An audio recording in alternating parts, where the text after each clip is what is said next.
Hey, Book Digitizers, Peter here. This is a follow-up to the little teaser I put at the end of my last video where I said I have some ideas on putting in a table of contents into your PDF scanned books that don't involve Adobe Acrobat. So today I want to show you that. Now I'm going to preface this. The solution that I'm using is Mac-based. It's a MacOS solution. Not that there's anything wrong with that. I have stated before that I'm platform agnostic. I use Windows, I use Linux, I use Mac. I just don't really have a loyalty to one technology over the other. However, I did come across this fairly inexpensive piece of software. I think it was $5 Canadian. It's called PDFOutliner. Let me just pull it up here. I'm going to switch to this and we're going to pull up my MacBook screen here. So this is just the Mac App Store. That's the name of the software, PDFOutliner. I think it was $5. Unfortunately, just like with iOS App Store, once you buy an app, it doesn't show you the price anymore. Just lets you have the price button changes to an open button. So anyways, so let me just switch over to that app and show you a little bit about it. Now it comes with a very nice instruction document, which is of course a PDF, which it sort of opens by default every time.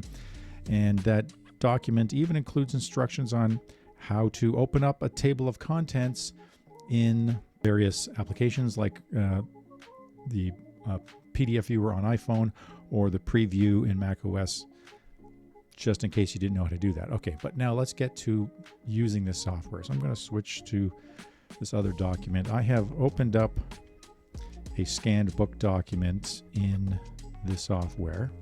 It's, I think, the same one I was working with my last video. And let me just make that full screen. So the table of contents, excuse me, let's come back to this. There we go. Table of contents area, TOC items in the top right corner. Up here you can see is empty. And down on the bottom right corner you see all these level H1 and font sizes.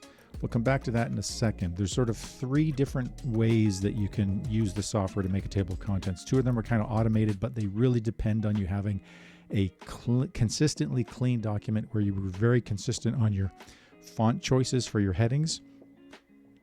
And I'll be honest, I haven't been able to get it to work so far. I haven't played around with this too much, but I've done a couple documents and that didn't work. So first let me show you I'll go through the three levels, what they call the mini table of contents, the automatic table of contents, and finally the fully manual, which is the one we'll be using.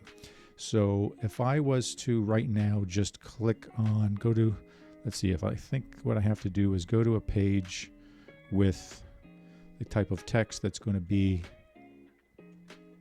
the headings that I want for my table of contents, select it the way I've just done, then click on this mini table of contents button at the top.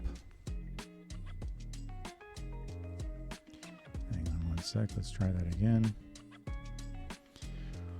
What it's trying to do, okay, mini table of contents means it's not nested, it's just a one level table of contents.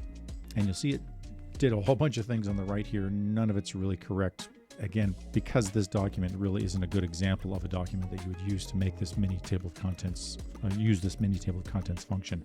What it's trying to do is find all instances where that font occurred in the book and make that an anchor for the table of contents. So if I jump to, let's say, this word introduction on page 20, well, it's found actually the page header line on those three pages, page 20, 21, 22. By the way, that big red box in the corner isn't in the PDF document. It's the page number that's been inserted by the software. You can easily turn it off if you want, but we'll just leave it on. So everywhere it thinks it's found that same font, it's decided to make that a heading. Okay, so that's obviously wrong. Fortunately, I can very quickly delete it because you'll see in the top right here, these are all stored under a top level called mini table of contents, mini TOC. I can just select that and delete that in one fell swoop and it's gone. Now, auto table of contents. It's a similar thing, except it's using this styles headings that it's found in the bottom right-hand corner. So it's analyzed a document, it's found these, and it thinks these are headings that should be in a table of contents, including down to levels, well, H3, H4, H10. Wow, it's found a lot. I'm sure they're wrong, but just for kicks, we'll click on the Auto Table of Contents button. It asks sort of how deep you want the TOC to go. I'll just leave it at the median point because I know this isn't going to work anyways. And there we can see again in a foldable area, just in case you wanted to, you know, actually look at this. If I do this and I go, like I could create the mini table of contents in a separate fold up. So now I've got both the mini table of contents, which again I'll just delete, and that new auto table of contents. So let's go back, look at what that's done. So it's looked at a bunch of fonts. It thinks it's found some things that should be anchors for headings for table of contents. Obviously it isn't really what I wanted to do. Now there is a way to sort of maybe improve it. First I'm going to delete this.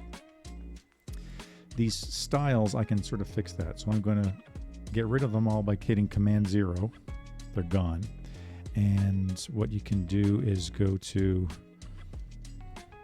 if I find a page with just say the heading 1 that I want, this actual chapter title, and if I select it and then say Command 1, you'll notice in the bottom right hand corner now that knows that 16-point Helvetica is heading 1. If I now hit Auto Table of Contents, let's see if it gives any better results or certainly anything different. Wow, not good. Again, it thinks it's found a bunch of cases of that same font that should be in the table of contents, but obviously it's wrong. So the automatic methods didn't work. Let's switch over to manual.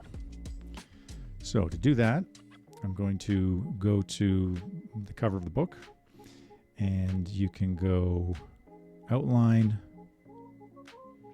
There's a couple of options. You can add sibling, add child, or insert selection as sibling, insert selection as child. So I don't have anything selected right now. So if I just say add sibling, it means add at this level. I'm just at the root level anyways. And it just added this item here, which I'm going to relabel cover. If I go down to the books paper table of contents, I can do the same thing.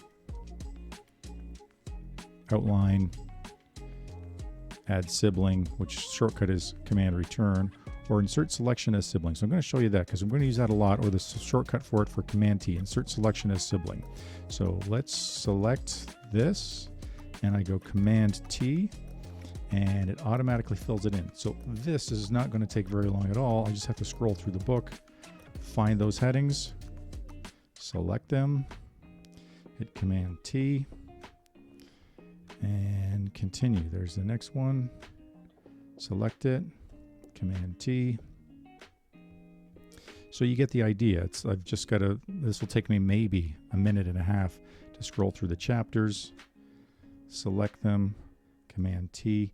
And of course, if I wanted to have a subheading, which I don't, but let's say this book had sort of subheadings, I could find a section, find that subheading that would be the subsection.